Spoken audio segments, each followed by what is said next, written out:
ayat-ayat ini kita bisa mengambil beberapa pelajaran. Di antara yang pertama, wajibnya berpegang teguh kepada wahyu, yaitu apa? Al-Quran dan As-Sunnah. Ya, Al-Quran dan As-Sunnah. Loh, kenapa nggak cukup dengan Al-Quran? Bukankah Al-Quran katanya kemuliaan? Bukankah Al-Quran ini petunjuk dari Allah? Kenapa harus mengambil petunjuk selain Allah? Jadi ada sebagian orang, nggak usah kita pegang dengan hadis, cukup dengan Al-Quran. Bisa Bapak? Ya, karena apa? Kenapa kita tidak cukup dengan Al-Quran?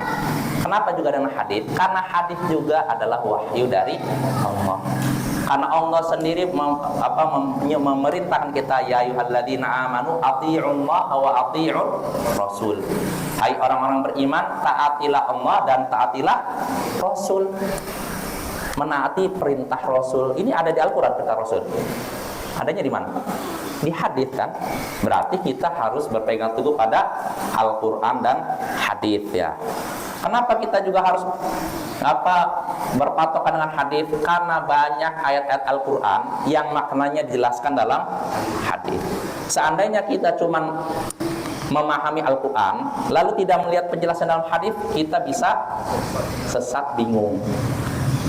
Contohnya dalam surat Al-Maidah, was-sariqu was-sariqatu faqta'u aydiyahuma.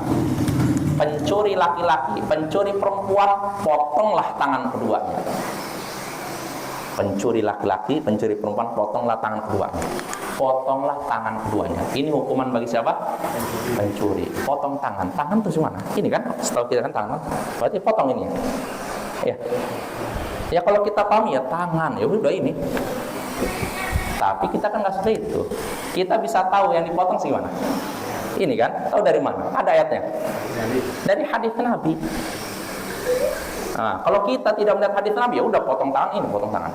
Makanya orang Khawarij, Bapak, mereka berpendapat kalau ada pencuri, hukumannya dipotong dari sini. Orang-orang Khawarij. Kenapa mereka demikian? Karena mereka tidak mau menerima hadis Nabi, makanya sesatlah mereka.